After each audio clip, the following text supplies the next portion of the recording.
Good morning, champion. This is Professor Austin from Government College Technology. I am my technical champion Lakshmi Narayan along with me. இப்போ நீங்கள் என்ன பார்க்க போனால் engineer mechanics சூப்பரான question கொண்டு வந்திருக்காரு. என்னன்னு பார்ப்போம்.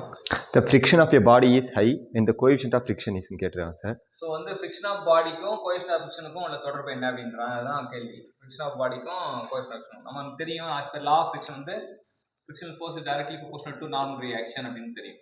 So when you want to remove the proportionality, you have to put the constant. அந்த கான்ஸ்டன்ட் தான் மியூன்றாங்க. மியூன்றது கோஎஃபிஷியன்ட் ஆஃப் ஃப்ரிக்ஷன் அப்படின்றது இருக்கும்.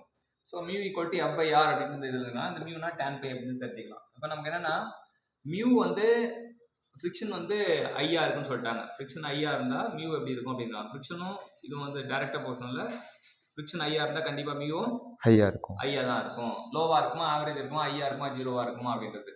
ஸோ இதான் வந்து இந்த கேள்விக்கான ஆன்சர் வந்து I is the right answer. So friction கம்மியாக இருந்தால் மியூ எப்படி இருக்கும்? கம்மியாக தான் இருக்கும். ஃப்ரிக்ஷன் ஜீரோவாக இருந்தால் மியூ எப்படி இருக்கும்? ஜீரோவாக இருக்கும். ஸோ இதுதான் வந்து நம்ம இந்த கேள்வியிலேருந்து தெரிஞ்சுக்கிட்ட கருத்துக்கள்.